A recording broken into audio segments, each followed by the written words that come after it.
কিন্তু আবু জাহাল তো ঘোড়ার পিঠে, ওই বাংলাদেশের কাঙ্গাল ঘোড়া ভাইবেন না, অ্যারাবিয়ান হর্স, ওইটার পিঠি হলো আপনাদের অনেক মাথার উপরে, অনেকের সাইজ যা আপনার মাথার চাইতে উপরে আছে ওইটার পিঠ। তো ঘোড়ার পিঠে যদি এত উপরে হয়, আবু জাহাল কত উপরে, তো বাচ্চা পোলাপান আবু জাহালকে নাগাল পাবে কিভাবে? তো ওরে নাগাল পাওয়ার জন্য কি সিঁড়ি আনবে, না মই লাগাবে, না কি করবে? তো ব্যাস উপস্থিত, যেহেতু হাতে সময় নাই, না হলে ধরা খেয়ে যাবে। তো একজন আবু জাহাল কোনো কিছু টের পাওয়ার আগে একজন গিয়ে ঘোড়ার পায়ের উপর কোপ লাগায় দিল।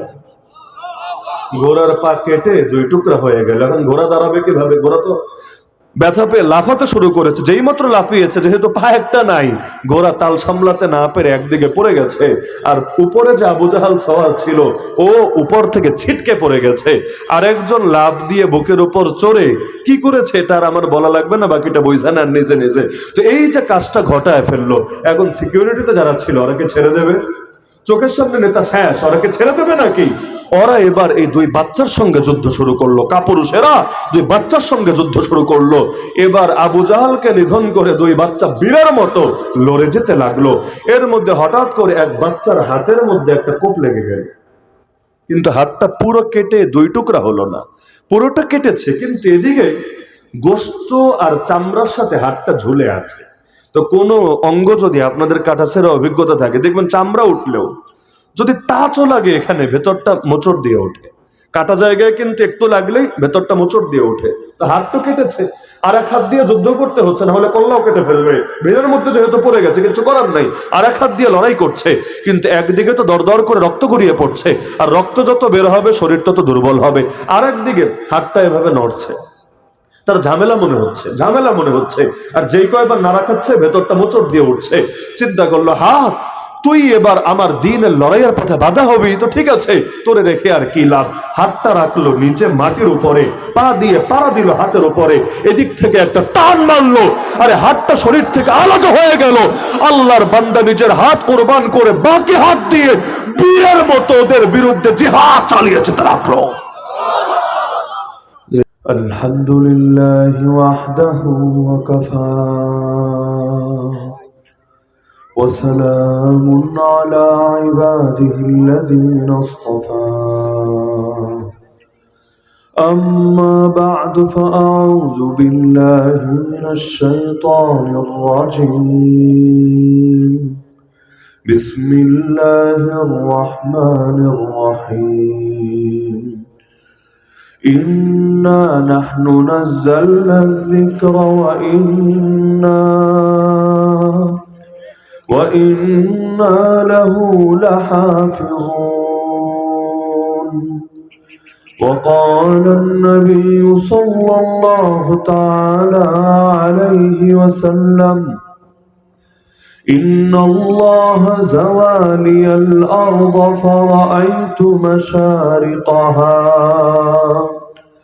فرأيت مشارقها ومغاربها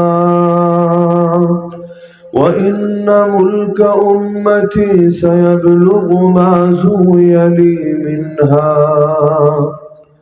آمنت بالله صدق الله العلي العظيم وبلغنا رسوله النبي الكريم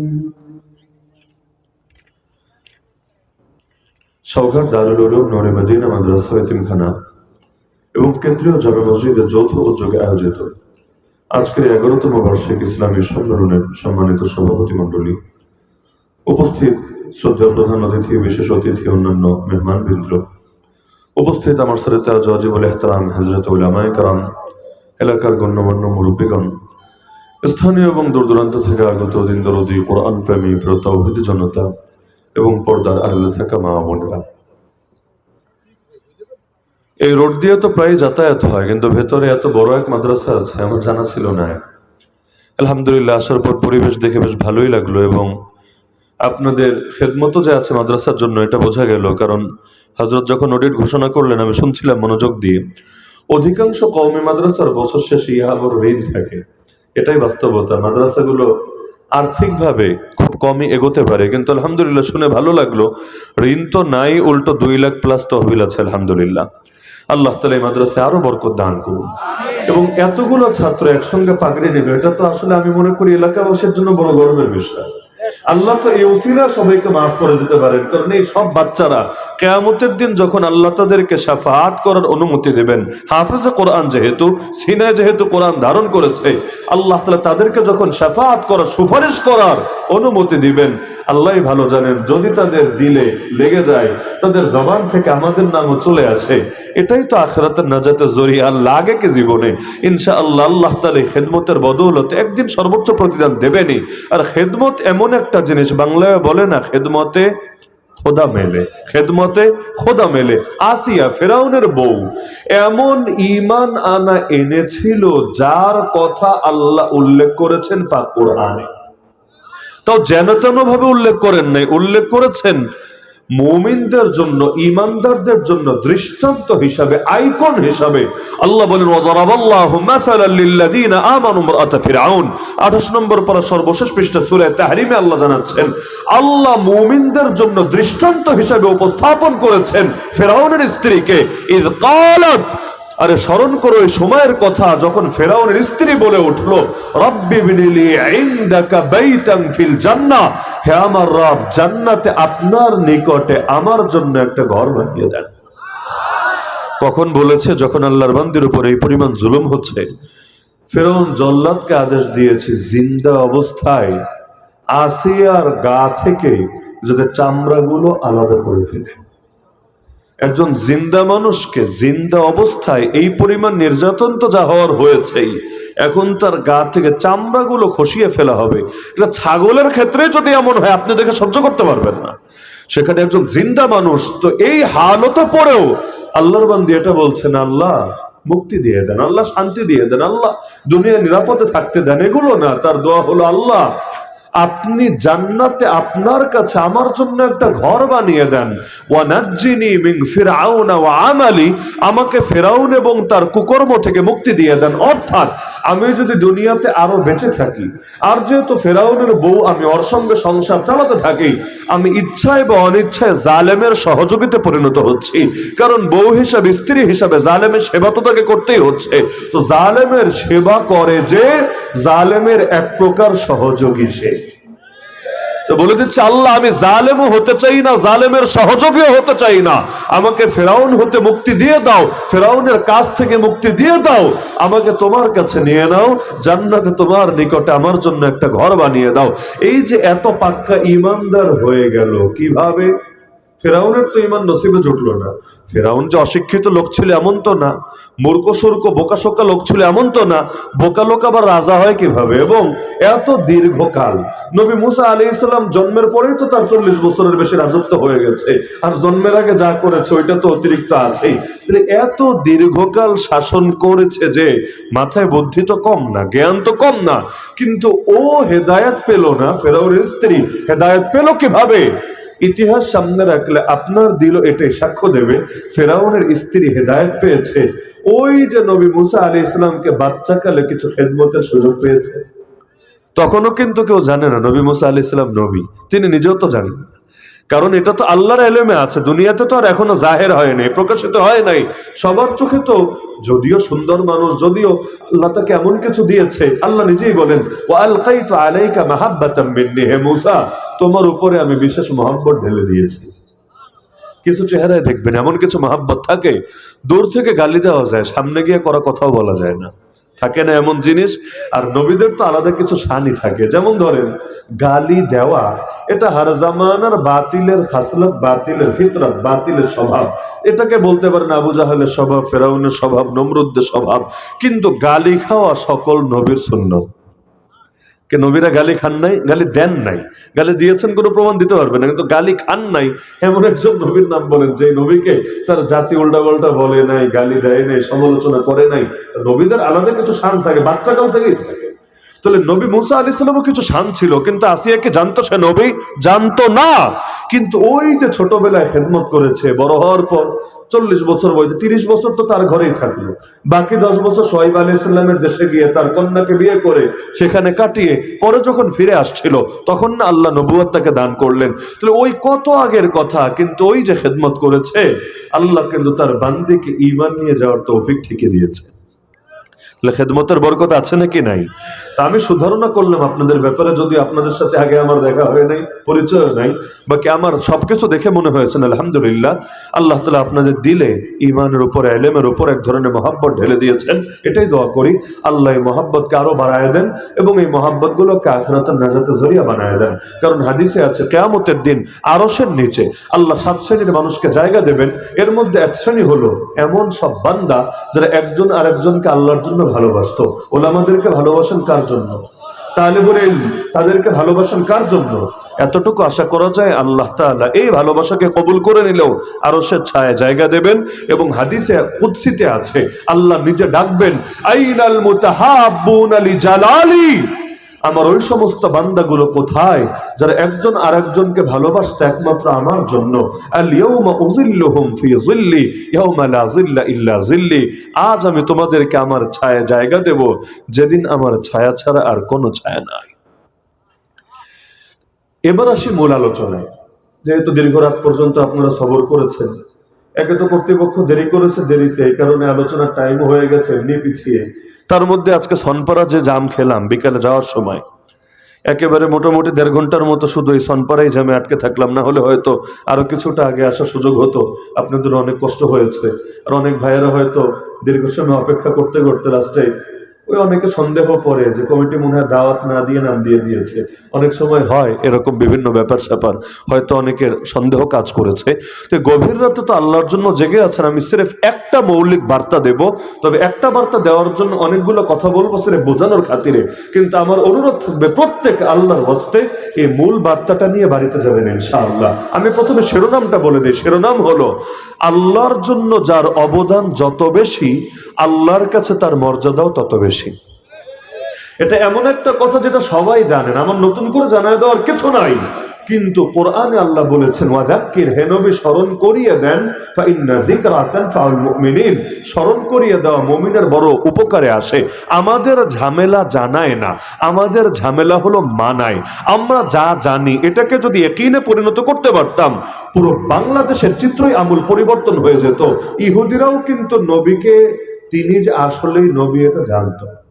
কোরআনে আছে নিজের পুত্রকে যেভাবে চেনে আল্লাহ নবীকে এভাবে চিনতে পেরেছিল। আল্লাযীনা আতাইনাহুমুল কিতাব ইয়ারিফুনাহু কামা ইয়ারিফুনা আবনাহুম। জানায় সমস্যা ছিল না, সমস্যা ছিল মানায়। আচ্ছা, বাংলাদেশে কোন সরকার কি এটা জানে না বেশ্যাখানা হারাম, পতিতালয় হারাম? এইটা জানে না। এইরকম টাইপের লোক আবার সরকার হবে কোত্থেকে? অতটুকু ন্যূনতম জ্ঞানে বাংলাদেশে হিন্দু খ্রিস্টান বৌদ্ধরও আছে, মুসলমান তো মুসলমান সবার আছে। তাহলে স্বাধীনতা 54 বছরেও বেশ্যাখানা বন্ধ হলো না কোন যুক্তিতে? আমাকে বোঝান। বেশ্যাখানা বন্ধ করলে ইন্ডিয়া অ্যাটাক করে দেবে? বেশ্যাখানা বন্ধ করলে আমেরিকা এবং ন্যাটো বাহিনী বাংলাদেশে এসে হামলা চালাবে? এমন কোন গাঁজাখুরি ব্যাখ্যা দেওয়ার সুযোগ আছে?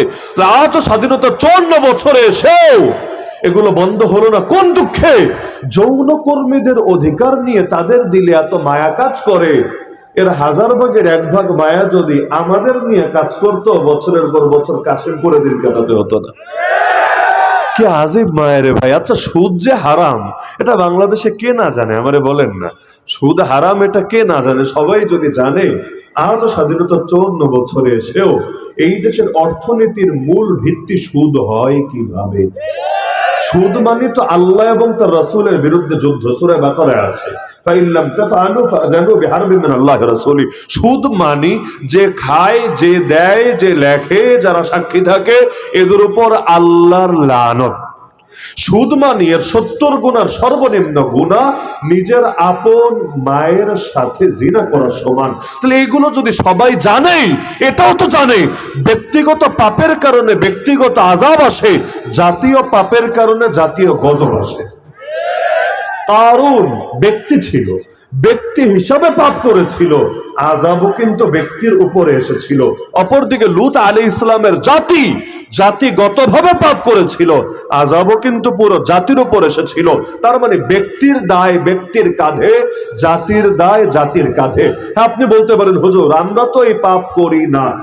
এই প্রশ্ন সাহাবীরাও করেছিলেন, ইয়া রাসূলুল্লাহ আনাহলিকু ওয়া ফিনা সালিহুন, আমরা কিয়ামত অবস্থায় ধ্বংস হব যখন আমাদের ভেতরে অনেক নেককার মানুষ আছে, যেমন আমাদের ভেতরে অনেক আলেম ওলামা আছে, অনেক হাফেজ কোরআন আছে, অনেক আল্লাহওয়ালা বান্দা আছে, অনেক দ্বীনের দায়ী আছে, অনেক অনেক অনেক রকম ভালো মানুষ আছে।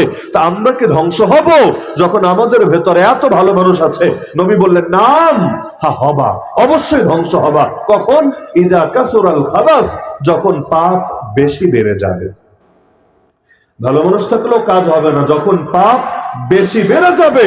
ওই ভালো মানুষ থাকার পরও আযাব চলে আসলে ভালো মানুষ সহ মরবা। কিয়ামতের দিন আল্লাহ তাদেরকে মুক্তি দিবেন, বাকিদেরকে পাকড়াও করবেন, সেটা ভিন্ন আলাপ। তো জাতীয় আযাব চলে আসলে ওই 2 জন 4 জন 10 জন 20 জন 100 জন 1000 2000 এগুলো দিয়ে বাঁচা যায় না। তাহলে আজকে বাংলাদেশে পাপ কমেছে না বেড়েছে? আচ্ছা, আমি যদি দাবি করি অতীতে তো এক এক কবিরা গুনাহের কারণে এক এক জাতি শেষ, আপনারা জানেন, মাপে কম দিত এক জাতি শেষ, সমকামিতা করত এক জাতি শেষ, নবীর উটনি হত্যা করে ফেলেছিল এক জাতি শেষ। এভাবে দেখবেন এক এক পাপ এক এক জাতি শেষ। আর আমরা একটা পাপও বাদ রাখি নাই, একটা পাপও বাদ রাখি না। আবার এমন এমন পাপও করছে যেটা অতীতের জাতি কল্পনাও করে নাই। যেমন লূত আলাইহিস সালামের জাতি পুরুষে পুরুষে সমকামিতা করেছে, নারীতে নারীতে করে নাই। আর আজকে তো এগুলো ট্রেন্ড হয়ে গিয়েছে। তার মানে শয়তানিতে ওদেরকেও ছাড়িয়ে গেছে, শয়তানিতে আগের জাতিগুলোকেও ছাড়িয়ে গেছে। তা আমি যদি বলি যে এগুলোর কারণে আল্লাহর গজব আমাদের উপর অবধারিত হয়ে গেছে, এখনো যে আল্লাহ গজব দেন নাই, এটা একান্তই তার রহমত আর নবীজির বরকত ছাড়া কিছু না। আমাদের কোনো ক্রেডিট নাই, কোনো কৃতিত্ব নাই। এই পরিমাণ পাপে পাপী হয়ে আছি আমরা, পাপের পাল্লা এত ভারী হয়েছে যে আল্লাহ যদি আমাদেরকে সবাইকে বরবাদ করে দেন, এতে মোটেও অবাক হওয়ার কিছু হবে না, মোটেও বিস্ময়ের কিছু হবে না। এরপরও যে আল্লাহ বাঁচিয়ে রেখেছেন, তার দয়া, তার মায়া, তার অনুগ্রহ, তার ভিক্ষা, তার ভালোবাসা ছাড়া কিছু না।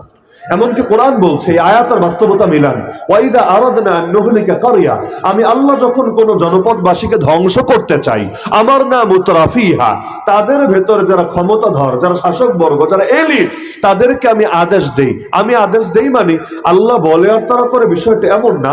এটা হলো পরিণতি বোঝানোর জন্য আল্লাহ এভাবে বলছে। অবস্থাটা এমন হয়, যখন জাতিকে ধ্বংস করতে চাই, তাদের ভেতরে যারা উচ্চ ক্লাস যারা আছে, ওরা এমন পরিমাণ পাপ করে, ফাফাসাকু ফিহা ফাহাক্কা আলাইহাল কাউল, যার দ্বারা পুরো জাতির উপরে গজব অবধারিত হয়ে যায়, ফাদাম্মারনাহা তাদমিরা, তখন আমি আল্লাহ পুরো জাতিকে ধ্বংস করি। আজকে বাংলাদেশে উচ্চ শ্রেণী যারা, আল্লাহর চোখে না, জনগণের চোখে, আল্লাহর চোখে তো উচ্চ শ্রেণী হলো আলেম ওলামারা, আল্লাহর চোখে তো উচ্চ শ্রেণী হলো যার দিলে তাকওয়া বেশি তারা। তবে জনগণের মধ্যে একটা এলিট ক্লাস আছে না, একটা ভিআইপি সিআইপি ক্যাটাগরি আছে না, এই মানুষগুলা পাপ করে নাকি করে না? কম পাপ না বেশি পাপ? খালি সগীরা পাপ না কবিরা পাপ? আল্লাহ বলছেন এর দ্বারা যখন শাস্তি অবধারিত হয়, ফাদাম্মারনাহা তাদমিরা, পুরো জাতিকে আমি আল্লাহ বরবাদ করে দেই। খালি সরকারেরই গালি দিয়েন না, নিজেদের দিকেও একটু গালি ফিরায়েন। কেন? কারণ সরকার খারাপ হয় কখন জানেন? যখন নিজেরাও খারাপ হয়, আল্লাহ জাতির উপর ওইটারে চাপায়া দেয়, পরবর্তীতে সবাইরে পাকড়াও করে। বলবেন জাতি কি পাপ করেছে? কিন্তু জাতিগত পাপ করেছে। অন্যায়ের বিরুদ্ধে প্রতিবাদ না করার চাইতে বড় পাপ কি আছে? এই জাতিকে আল্লাহ যে শ্রেষ্ঠত্ব দিয়েছেন, এর মধ্যে অন্যতম 4টা কারণ আল্লাহ কোরআনে নিজে বলেছেন তোমরা শ্রেষ্ঠ জাতি। কেন? এর মধ্যে 2টা কারণই হলো, তোমরা সৎ কাজের আদেশ করো, অসৎ কাজ থেকে নিষেধ করো। যার হাত আছে হাত দিয়ে, যার হাত নাই জবান আছে জবান দিয়ে, যার জবানও নাই সে দিল দিয়ে। 3টার কোনোটাই যদি না করে, ওই জাতির উপর গজব আসবে না তো কোন জাতির উপর আসবে? তাহলে জাতিগত পাপ করলে কিছু লোক পাপ করে, বাকিরা তামাশা দেখে, ব্যাস। যেমন হাদিসে আছে, মা মিন রাজুলিন ইয়াকুনু ফি কওমিন ইয়ামালু ফিহিম বিল মাআসি, আবু দাউদ শরীফের হাদিস, একজন মাত্র লোক যদি কোন জাতির ভেতর থেকে পাপ করে, কয়জন? মাত্র একজন, মাত্র। ইয়াকদিরুনা আলা আন ইউগাইরু আলাইহি, নবী বলেন এলাকার বাকি লোকেরা, জনপদের বাকি লোকেরা তাকে ফিরাতে সক্ষম। ফিরাতে সক্ষম, ওয়ালা ইউগাইয়িরুন, কিন্তু তারা ফিরায় না, এই অবস্থার পরিবর্তন করে না। ইল্লা আসাবাহুমুল্লাহু বিইকাবিন ক্বাবলা আন ইয়ামুতু, ওরা মরার আগে আল্লাহ ওদের সবাইকে শাস্তিতে আক্রান্ত করবেন। পাপ করেছে কয়জন? শাস্তি পেল কয়জন? প্রতিজন। পাপ করেছে একজন, শাস্তি পেল প্রতিজন। কেন? তামাশা দেখেছে। এজন্য হাদিসে আছে, রাসূল বলেন, ইন্নান নাসা ইযা রাআউ যালিমা ফালাম ইয়াখুযু আলা ইয়াদাই, মানুষ জালেমকে জুলুম করতে দেখার পরও যদি তার হাত দুটো ধরে না ফেলে, খবরদার তুই জুলুম করতে পারবি না, এভাবে যদি বাধা না দেয়, আল্লাহ রাসূল বলেন, ইউশিকু আইয়া উম্মাহুমুল্লাহু বিইকাব, শীঘ্রই আল্লাহ গোটা জাতিকে আযাবে আক্রান্ত করবেন। এজন্য অন্য হাদিসে নবী বলেন, উনসুর আখাকা যালিমান আও মাজলুমা, তুমি তোমার ভাইকে সাহায্য করবা, জালেম হলেও সাহায্য করবা, মাজলুম হলেও সাহায্য করবা। সাহাবীর অবাক হয়ে বললেন, ইয়া রাসূলুল্লাহ, বুঝলাম না, আমার ভাই মাজলুম হলে সাহায্য করব, এটা তো বুঝে আসলো, জালেম হলে কিভাবে সাহায্য করব? নবী বলেন, তামনাউহু মিনাজ যুলমি, আরে তুমি তাকে জুলুম থেকে বাধা দিবা, জুলুম থেকে ফিরাবা, ফাযালিকা নাসরুহু, এটাই হবে তাকে সাহায্য করা। এই দেখেন না, এই জাতি জালেমকে জুলুম থেকে বাধা দিয়েছে, জালেম লেজ গুটিয়ে পালাতে বাধ্য হয়েছে। জাতি যদি এই বাধাটা আরো 10 বছর আগে দিত, এই জাতি 10 বছর আগেই অভিশাপ থেকে মুক্তি পেত। তাহলে বাধা দিতে দেরি করেছে, আল্লাহ তাআলার ফয়সালা এসেছে, ওদের দ্বারা এরা কষ্ট পেয়েছে। যদি আরো 10-11 বছর আগেই বাধা দিত, তখন যদি খালি হুজুরদের কাঁধেই ঠেলে না দিত। আপনারা যান, আল্লাহ রাসূলের ইজ্জত বাঁচানো তো খালি আপনাদের দায়িত্ব, আমাদের দায়িত্ব ললিপপ খাওয়া। যান, আপনারা যান, খেলেন গিয়া। ওই সময় যদি তামাশা না করে দলমত নির্বিশেষে সবাই নবীর ইজ্জত হেফাজতে ময়দানে বের হয়ে আসতো, অতিরিক্ত 11 বছরে তো ঠ্যাঙ্গানি খাওয়া লাগতো। কি বাস্তবতার সাথে কোরআন হাদিসের মিলে কি না? কারণ কোরআন হাদিস কখনোই অতীত হবে না, আল্লাহর কসম কখনো অতীত হবে না, সর্বদা বর্তমান। আজকেও বর্তমান, 10 বছর পরেও বর্তমান। আজকের যুগকে আপনি যদি কোরআনের আয়নায় দেখতে না পান, আজকের সমাজ, আজকের রাষ্ট্র, এমনকি আপনার চেহারাটাও যদি কোরআনের আয়নায় দেখতে না পান, আপনি কোরআনের উপর ঈমানই আনতে পারেন নাই। কোরআন একদিনের জন্য অতীত হবে না, কিয়ামত পর্যন্ত প্রতিটা মুহূর্তে বর্তমান। বলবেন, হুজুর দুনিয়া হয়েছে আধুনিক, আর নবীর যুগ তো ছিল সেকেল যুগ। আমি বলবো, আরে তুই পাগল রে, দুনিয়া হয়েছে আধুনিক, আর আল্লাহর কোরআন সর্বযুগে সর্বাধুনিক। তাহলে মূল বিষয় আমাদের ঝামেলা জানায় না, ঝামেলা হলো মানায়। ঝামেলা কোথায়? তাহলে সবাই আজকে থেকে আমরা দিলে এটা বসাবো যে আল্লাহর দ্বীনের জন্য অবদান যার হবে যত বেশি, আল্লাহর কাছে তার মর্যাদাও হবে তত বেশি। এই বাস্তবতা সাহাবীরা এমন ভাবে বুঝতেন, আরে নারী পর্যন্ত নিজের দুধের বাচ্চা নিয়ে নবীর কাছে চলে আসতো, ইয়া রাসূলুল্লাহ, দ্বীনের জন্য আমিও একটু অবদান রাখতে চাই, আমাকে নিরাশ করবেন না। আচ্ছা, তুমি কি করবা? এই দুধের বাচ্চা কেন? ইয়া রাসূলুল্লাহ, যারা বড় ছিল আগেই পাঠিয়েছি, একজনও ফিরে আসে নাই, সবাই শহীদ হয়ে গেছে। কি করব বলেন? দিল তো মানে না, মন তো সয় না। আপনার সাহাবীরা জান্নাতের বাজারে সওদা করবে, এমন এক বাজারে যাবে যেই বাজারে ক্রেতা হলেন আল্লাহ, বিক্রেতা হবে তারা জান বেচবে, আল্লাহ জান্নাত নামক মূল্য দিয়ে সেই জানকে কিনে নেবে। বড় উচ্চ প্রাইস, বড় উচ্চ মূল্য দিয়ে আল্লাহ তাদের জান আর মালকে কিনে নেবে। তা আমি নিজের অন্তরকে সান্ত্বনা দেই কিভাবে? আমি তো নারী, আপনি চাইলেও নেবেন না, সুতরাং যা ছিল তাই এনে দিলাম আপনাকে। যদিও জানি আমার দুধের মানিক যুদ্ধ করতে পারবে না, কিন্তু এতটুকু তো পারবে ইয়া রাসূলুল্লাহ, আপনার কোন সাহাবীর কোলে দিয়ে রাখবেন। আরে জালেম যখন আপনার বুকে তীর মারবে, বর্ষা মারবে, আমার দুধের বাচ্চাটাকে আপনার বুকের সামনে পেতে ধরবে, জালেমের তীর এসে, বর্ষা এসে আমার বাচ্চার বুকটাকে ফরফর করে দিয়ে যাবে, কিন্তু আমার সন্তানের প্রাণের বিনিময় হলো আপনার প্রাণ তো হেফাজতে থাকবে। কিয়ামতের দিন আল্লাহকে গর্ব করে বলতে পারবো, আল্লাহ, আমি শহীদের মা, আমার সন্তান জান কোরবান করেছে তোমার নবীর হেফাজতের জন্য। নাবালেগ বাচ্চা পর্যন্ত চলে আসে, ইয়া রাসূলুল্লাহ, আমাকেও একটু অবদান রাখার সুযোগ দেন না। সবাইকে নিয়ে যাচ্ছেন, আমাকে একটা চান্স দেন, একটা চান্স। ইনশাআল্লাহ আপনার এই সিলেকশনকে আমি ব্যর্থতে পরিণত করব না, এমন কিছুই দেখবেন যা দেখে আপনারও দিল জোড়াবে। কিন্তু শুধু বড়দেরকে নিয়ে যায় না, আমাকেও যেতে দেন। আল্লাহ রাসূল বলছে, আরে যুদ্ধে যাচ্ছি, কোনো ছেলে খেলা না এটা, তোমার বয়স হোক, তুমি ম্যাচিউরড হও, তোমার বলতে হবে না, আমরাই নিয়ে যাব। এখন তুমি অপ্রাপ্ত বয়স্ক, তোমাকে কিভাবে নেব, যাও তুমি বাসায় চলে যাও। একবার দুবার বারবার রিকোয়েস্ট করেও যখন দেখে নবীর মন গলাতে পারে না, অবশেষে কৌশল আটলো, কৌশল বললো, ইয়া রাসূলুল্লাহ, যুদ্ধে বয়স দরকার না, যুদ্ধে শক্তি দরকার। আমার এলাকার ওই ছেলেটাকে নিয়েছেন, দেখতে যদি আমার চাইতে বড়, বয়সে বড়, কিন্তু শক্তিতে বেশি না। আমাকে একবার ওর সঙ্গে কুস্তি খেলতে দেন, যদি না পারি দ্বিতীয়বার যাওয়ার রিকোয়েস্ট করব না। যদি কুস্তিতে জিতি, পরে নিলে আমারে কেন নেবেন না? বয়স তো বিষয় না, বিষয় তো শক্তি। তাহলে একটাবার সুযোগ দিয়ে দেখেন না। নবীজি অবাক। এই জামানায় বয়স্ক লোকেরা দেখেন না যেতে চায় না, আর বাচ্চা না বালেগ এখনো সে যাওয়ার জন্য ছটফট করছে, অবাক হবে না কেন? অবশেষে নবী অনুমতি দিলেন, ঠিক আছে তাহলে ময়দানে প্রমাণ হয়ে যাক কার বাহুতে কত বল, লড়াই হবে। কুস্তি খেলার আগে তো একটু বুকটুক জড়ায় নেয় না? প্রথমে বুকে জড়ায় নেয়, একটু বড় ধপাস করে তোরে আসার দিব তো, মনে কষ্ট মষ্ট রাখিস না, একটু বুকটুক জড়ায় নেয়। তো ছোটটা গিয়ে বড়টাকে কানে কানে বলছে, ভাই আমার কথা তো একটা বলে ফেলেছি, কিন্তু বাস্তবতা তো আমি জানি, তুমি বয়সেও বড়, শক্তিতেও বড়। তুমি যদি শক্তি প্রয়োগ করো, আমি কখনোই তোমার সাথে কলিয়ে উঠতে পারবো না। কিন্তু দেখো, আল্লাহর জন্য কি একটাবার স্যাক্রিফাইস করা যায় না? তোমার তো কপাল খুলে গেছে, নবীজি তো তোমাকে কবুল করে নিয়েছেন, আর আল্লাহ নবী একবার যাকে কবুল করেন তাকে পুনরায় রিজেক্ট করেন না। তুমি যদি আল্লাহর জন্য একবার নিজেকে ছোট করো, তোমার কপাল খুলেছে খুলেছে, এটা বন্ধ হবে না, মাঝখান দিয়ে আমারও কপাল খুলে যাবে। আমরা দুই ভাই হাতে হাত রেখে কাঁধে কাঁধ মিলিয়ে জান্নাতের বাজারে সওদা করব, জান্নাতের পথের পথিক হব। একটাবার ছোট হবা না আল্লাহর জন্য, আল্লাহ তোমারে বড় বানায় দেবেন ইনশাআল্লাহ। এভাবে যখন মোটিভেশনাল স্পিচ দেওয়া শুরু করলো, ওই বড়টারও দিল গলে গেল। সে বললো, ঠিক আছে তো টেনশন লইস না, লড়াই শুরু হোক, আমি ব্যবস্থা করে দিচ্ছি ইনশাআল্লাহ। লড়াই শুরু হলো। দুনিয়া সবাই ভাবলো ছোট মরিচে মনে হয় ঝাল বেশি, মানে ছোটটাই মনে হয় নিজের শক্তিতে বড়টাকে হারিয়েছে। আসলে নিজের শক্তিতে হারায় নাই, বড়টা ইচ্ছাকৃত ভাবেই পরাজিত হয়েছে। কেন? তার আরেকজন ছোট ভাইকে, ছোট বন্ধুকে যুদ্ধের ময়দানে যাওয়ার সুযোগ করে দেবে বলে। তাহলে বাচ্চা হয়েও তার দিল ছটফট করছে আল্লাহ নবীর জন্য, দ্বীনের জন্য, কোরআনের জন্য, সেও একটু বড়দের মতো অবদান রাখবে বলে। এমনকি বুড়া সাহাবী পর্যন্ত বায়না ধরেছে, তার সন্তানদেরকে বলছে, তোমরা কই যাও? আব্বাজান যুদ্ধে যাই, আমাকেও সাথে নিতে হবে। আব্বা এই বয়সে আপনি চলতেই পারেন না ঠিক মতো, আপনি যুদ্ধে গিয়ে কি করবেন?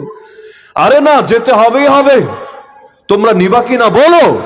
এবার সন্তানরা তো পেরেশানিতে, সন্তানরা বলছে, আব্বা আল্লাহ রাসূল যতদিন দুনিয়াতে ছিলেন আপনি তার সঙ্গে যুদ্ধ করেছেন, এরপর আবু বকর রাদিয়াল্লাহু আনহু যতদিন ছিলেন তার সঙ্গে মিলিত হয়ে কাফেরদের বিরুদ্ধে লড়াই করেছেন, এরপর ওমর রাদিয়াল্লাহু আনহু প্রায় এক যুগের কাছাকাছি শাসন করেছেন, আপনি তার সাথেও মিলিত হয়ে কাফেরদের বিরুদ্ধে লড়াই করেছেন। আর কত, এখন ওসমান রাদিয়াল্লাহু আনহু খলিফা, আপনিও বৃদ্ধ, থাক না, আপনি ঘরে বসে দোয়া দিয়েন, আপনি ঘরে বসে দোয়া করবেন, আমরা তরুণ টকবকে নওজোয়ান সন্তানরা আপনার পক্ষ থেকে ময়দানে হক আদায় করে দেবো ইনশাআল্লাহ।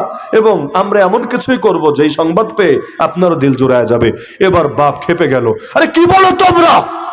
তোমরা আমাকে ঘরে বসে থাকতে বলো, আল্লাহর কোরআন তো আমাকে বসে থাকতে দেয় না। তোমরা কি সূরা তওবার এই আয়াত পড়ো নাই? ইনফিরু খিফাফা ওয়া সিকালা ওয়া জাহিদু বিআমওয়ালিকুম ওয়া আনফুসিকুম ফি সাবিলিল্লাহ। বান্দা হালকা হও আর ভারী হও, বের হয়ে পড়ো ময়দানে, আর মাল দিয়ে আর জান দিয়ে জিহাদ করতে থাকো আল্লাহর পথে। আরে যতদিন যুবক ছিলাম দেহ হালকা ছিল তখনও বের হয়েছি, এখন বয়স হয়েছে শরীর ভারী হয়েছে, তাতে কি? আল্লাহ তো বলেছে হালকা হই আর ভারী হই, বের হতে হবেই হবে, জান দিয়ে মাল দিয়ে আল্লাহর পথে লড়াই করতে হবেই হবে। সুতরাং তোমরা যদি নিয়ে না যাও, আমি প্রয়োজনে অন্যের সঙ্গে ঠিকে যাব ময়দানে, কিন্তু আল্লাহর আয়াত যেহেতু আমাকে বলছে, আমি পারবো না চুপচাপ ঘরে বসে থাকতে। সন্তানরা যখন দেখলো নাছর বান্দা যাবেই যাবে এবং দলিল দিয়েছে কোরআন থেকে, এবার আর কি বলে কাউন্টার দেবে? যুক্তির জবাব যুক্তি দিয়ে দিয়েছে, কোরআনের জবাব কি দিয়ে দেবে? বলো ঠিক আছে আব্বা, তাহলে আমরাই নেব আপনাকে, অন্য কারোর সাথে গেলে আপনার সেবা হবে না, আমাদের সাথেই চলে। প্রথমবারের মতো নৌ সফর, পানিপথের সফর, বিশাল দূর অতিক্রম করে এরপর যুদ্ধ করতে হবে। জীবনে এভাবে যুদ্ধ করে নাই, অভ্যস্ত না। ঘোড়ার পিঠে চড়ে যুদ্ধ করতে অভ্যস্ত, গাধার পিঠে চড়ে, আবার উটের পিঠে চড়ে মরুভূমিতে, এই জাতীয় জায়গায় তারা যুদ্ধ করতে অভ্যস্ত। কিন্তু সমান্তরাল জায়গার পরিবর্তে পানি পথে গিয়ে গিয়ে অভ্যস্ত না। এই বুড়া বয়সে যখন নৌযানে যাত্রা শুরু করলো, জাহাজে বেশিক্ষণ টিকতে পারলো না, সফরের ধকল সইতে না পেরে সেখানেই শেষ নিঃশ্বাস ত্যাগ করলো। সন্তানরা পেরেশান, এখন কি হবে? জানাজা তো পড়লো, তো জানাজা পড়ার পর দাফন করবে কোথায়? মাটি তো নাই, এটা তো নদী না সাগর। নদীতে তো কিছুক্ষণ পর পর মাটি টাটি পাওয়া যায়, বা একটু পাশে ভিড়লেই মোটামুটি একটা না একটা সাইড পাওয়া যায়। সাগর যতদূর চোখ যায় খালি পানি আর পানি আর পানি। এখন কি হবে? এই সন্তান শুধু বাপের লাশ দাফনের জন্য কি আবার বেঁকে যাবে? এটা তো সম্ভব না। জিহাদের ময়দানে বের হয়েছে, এখন কি করবে? চিন্তা করলো তাহলে লাশটা রেখে দেই, যেখানেই মাটি পাবো সেখানেই দাফন করে দেব। কারণ বাপের লাশ পানিতে ফেলে দিতে এটা কোন সন্তানের মনে চাইলো? কোন সন্তান? তো চিন্তা করলো যেখানে দ্বীপ পাবো, চর পাবো, সেখানে নিয়ে গিয়ে দাফন করব। সব চরে তো আবার জাহাজও ভেরানো যায় না, যেহেতু বড় জিনিস। তাহলে চিন্তা করলো যেখানে ভেরাতে পারবো গিয়ে আমরা সেখানে দাফন করে দেব। একদিন গেল, দুদিন গেল, 3 দিন গেল, দেখতে দেখতে সপ্তাহ গেল। সপ্তাহ পেরিয়ে অবশেষে 10 দিনের মাথায় একটা দ্বীপ পেল। লাশ তো রেখে দিয়েছে এক কোনায় নিয়ে। ধারণা ছিল যখন দ্বীপ পেয়েছে লাশ আনতে গিয়ে খুলে দেখবে হয়তো পচে গিয়েছে, গলতে শুরু করেছে, বিকট দুর্গন্ধ বের হচ্ছে, এটা ধারণা ছিল স্বাভাবিক। তো যেই মাত্র লাশের কাছে গেল, দেখলো কোনো দুর্গন্ধ নাই, ঘ্রাণ আর ঘ্রাণ বের হচ্ছে। এমন ঘ্রাণ যেরকম ঘ্রাণ জীবনে কখনো অনুভব করে না, এমন ঘ্রাণের কোনো কথা তারা জানেই না। আর যখন চেহারাটা দেখলো, অবাক হয়ে লক্ষ্য করলো এখনো চেহারায় নুরানি হাসি লেগে আছে। লাশ পচবে দূরের কথা, মনে হচ্ছে এখনো মরেই নাই। আল্লাহর বান্দা ঘুমায় ঘুমায় উত্তম স্বপ্ন দেখে হাসছে। অবশেষে নিয়ে গিয়ে দাফন করে দিয়ে আসলে আল্লাহর দ্বীনের জন্য অবদান রেখেছে, আল্লাহ বুড়া বান্দারও সম্মানী বানিয়ে দিয়েছে।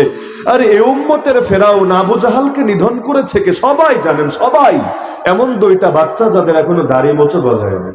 কিভাবে? বদরের ময়দানে তারা কি বাহিনীর অন্তর্ভুক্ত ছিল? না না, ওরা বাহিনীর অন্তর্ভুক্ত ছিল না। তাহলে কিভাবে হলো? বুখারীতে হাদিস আছে, আব্দুর রহমান বিন আওফ রাদিয়াল্লাহু আনহু বলেন, বদরের ময়দান এমনি পেরেশানিতে। কারণ মুসলমান ছিল কয়জন? বদরের ময়দানে যুদ্ধ করতে মুসলমান উপস্থিত ছিল কয়জন?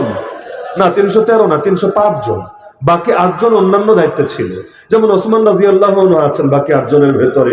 ওনাকে নবী মদিনায় পাঠিয়েছে, তার স্ত্রী অসুস্থ, অর্থাৎ নবীর কন্যা অসুস্থ, তার সেবা করার জন্য। বাকি 7 জনকেও বিভিন্ন গোয়েন্দা বৃত্তির কাজে, অন্যান্য কাজে আশপাশে পাঠিয়েছেন।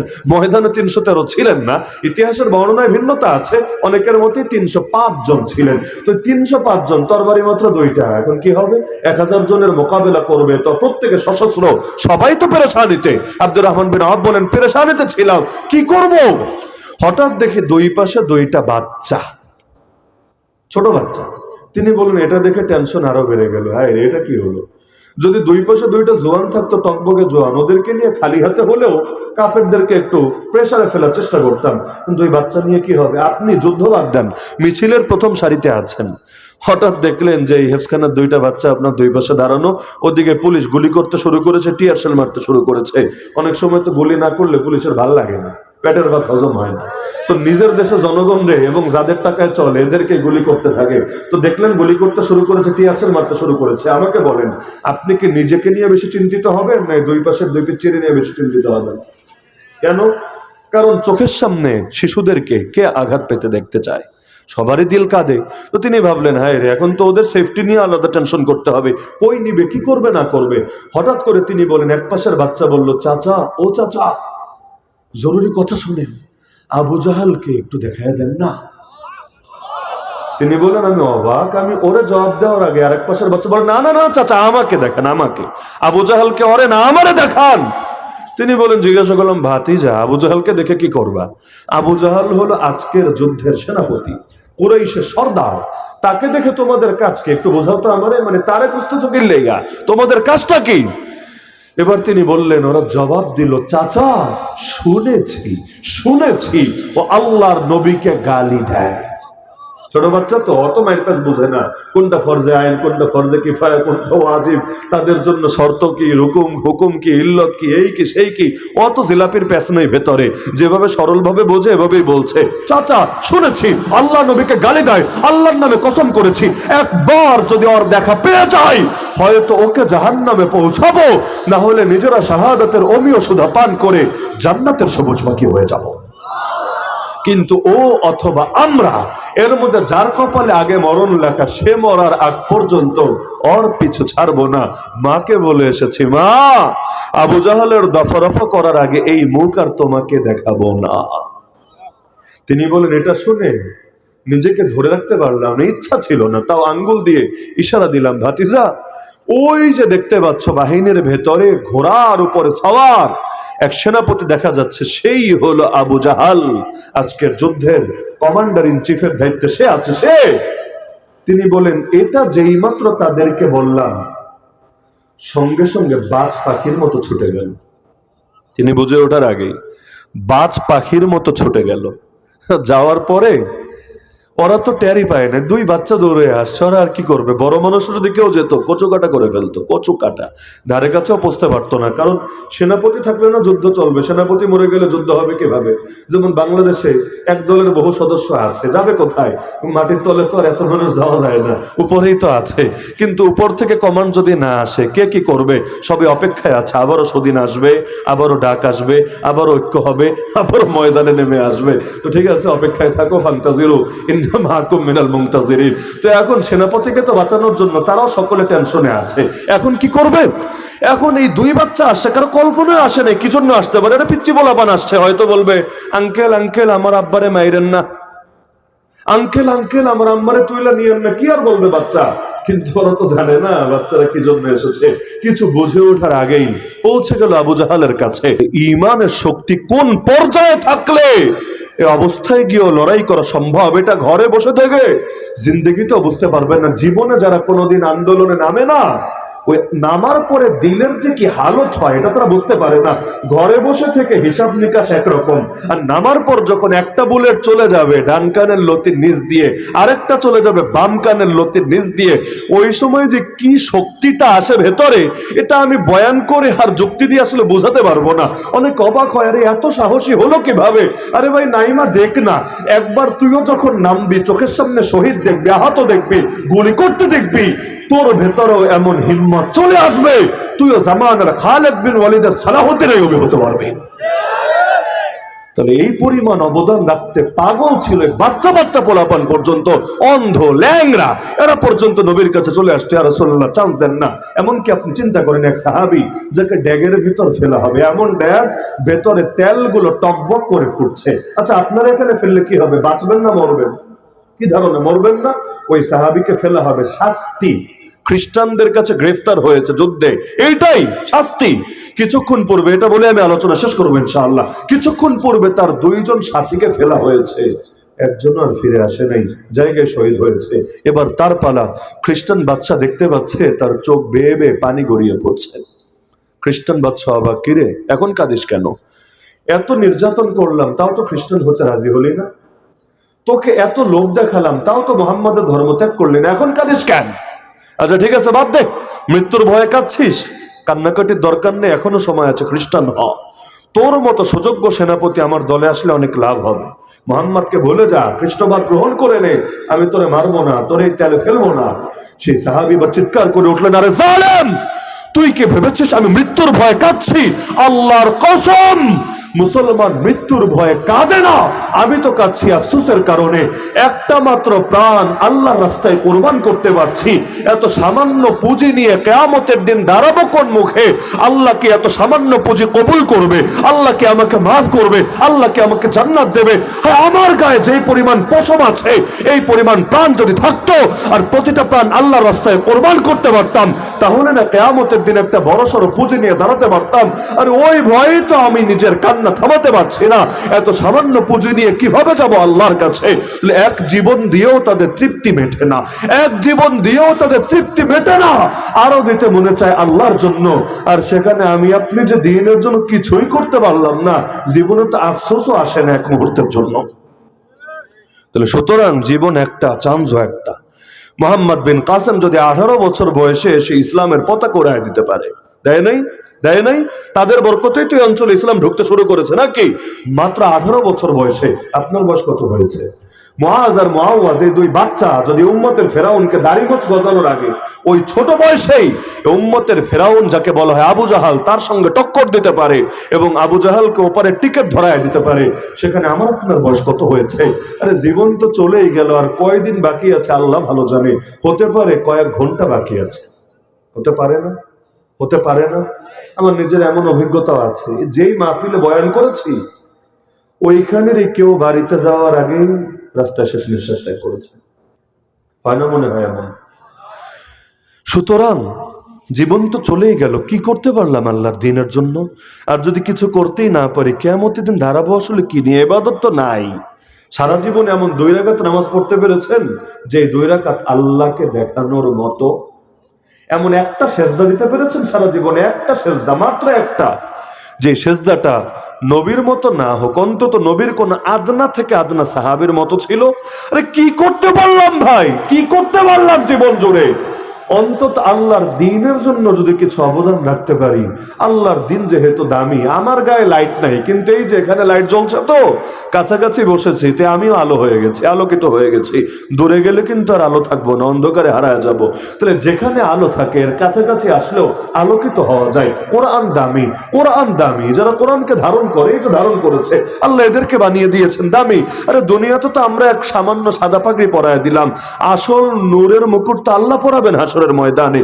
এদের বাবাদেরকে, যে বাবারা আছেন এখানে, আল্লাহ আপনাদেরকে তো এত সম্মানিত করবেন যেটা দেখে বাকিরা ঈর্ষা করবে। ঈর্ষা, সুবহানাল্লাহ, কিভাবে সম্ভব? তাহলে দুনিয়া তো কিছুই না, কিন্তু আল্লাহর দ্বীনের জন্য কিছু অবদান যদি রাখতে না পারি, কি হবে আমাদের? কি হবে? কিসের ভিত্তিতে মুক্তির আশা করবো? এজন্য শেষ করি কোরআনের আয়াত শুনিয়ে আল্লাহ বলেন, হে ইমানদাররা, আল্লাহকে ভয় করো এবং তার নিকট ওসিলা তালাশ করো। ওসিলা তালাশ করি, ওসিলা। আল্লাহ ওসিলা যদি মাফ করে দেন, যদি মাফ করে দেন, তো প্রত্যেকে আমি অনুরোধ রাখবো, আল্লাহর ওয়াস্তে, আল্লাহর ওয়াস্তে, আল্লাহর ওয়াস্তে আপনিও দ্বীনের জন্য কিছু অবদান রাখেন। পারবেন না ইনশাআল্লাহ? প্রত্যেকে ফিকির করবেন যে আমাকেও কিছু না কিছু করতে হবে। আর যে যত বেশি কিছু করবে তার দাম তত বেশি বাড়বে। খুব বেশি কিছু না পারলেও সামান্য কিছু অন্তত থাক, কারণ আল্লাহর জমিন, আল্লাহর দিন বিজয়ী হবেই হবে, আমাকে নিয়ে হোক আর আমাকে ছাড়া হোক। কিন্তু আমি তো কোনোদিন বিজয়ী হতে পারবো না ইসলাম ছাড়া, চরম হারা হেরে যাব ইসলাম ছাড়া। সুতরাং ইসলাম এগিয়ে যাবেই যাবে। সে এগিয়ে যাওয়ার পেছনে আমার মতো অধমের যদি সামান্য কিছু অবদান থাকে, কপাল খুলে যাবে ইনশাআল্লাহ। তো এই মূল বার্তাটা আমি দিলাম, এবং আমি মনে করি একটা বার্তাই যদি জীবনে ধারণ করতে পারেন, জীবন পরিবর্তন হবেই হবে ইনশাআল্লাহ, হবেই হবে ইনশাআল্লাহ। তো গভীর রাত পর্যন্ত অপেক্ষা করেছেন, এও ছিল অন্তত। আল্লাহ আমাদের সবাইকে মাফ করুন এবং আমাদের সবাইকে তার দ্বীনের সৈনিক হিসাবে কবুল করুন। আমারও যাতে দ্বীনের জন্য কিছু অবদান থাকে সেই তৌফিক আল্লাহ দান করুন। আমিন। ওয়া আখিরু দাওয়ানা আনিল হামদুলিল্লাহি রাব্বিল আলামিন। সবাই দুরূদ শরীফ পাঠ করি।